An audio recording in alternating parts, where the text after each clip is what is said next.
सफ़े को आप अच्छे से पढ़ें और हर क़ायदे को आप बोलकर पढ़ें, रवा पढ़ें, हिज्जे पढ़ें साथ में, और क़ायदों के नाम भी बोलते जाएं। हरकत, हरकत, तशदीद जिसको हम मिलाकर सख्ती के साथ पढ़ेंगे। तनवीन, तनवीन के बाद हुर्फ़ मलून में का रा, इसको हम बिला गुन्ने के साथ पढ़ेंगे। तशदीद को 2 मरतबा पढ़ेंगे। हरकत है, जल्दी पढ़ेंगे। हुर्फ़ मद्दा है।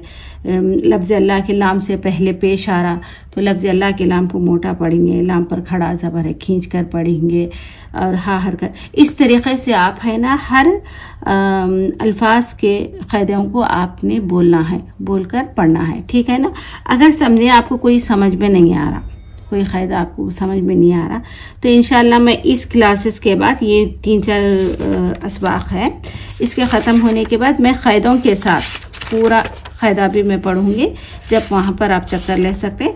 आप अपने यकीन के साथ पढ़ें और कोशिश करें कि समझने की कोशिश करें।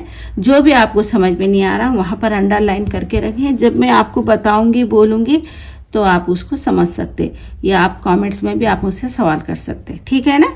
मगर आज आप देखें, आज आपके लिए पढ़ना ज़रूरी है। इसको अच्छे से पढ़ें आप लोग। मैं यही बोलती हूँ कि इसको आप 2-3 मरतबा पढ़ें, क़ायदों के साथ भी पढ़ें, रवा और हिज्जे भी पढ़ें। ये जो किताब है नूरानी क़ायदा, बहुत अच्छी किताब है, यकीन माने।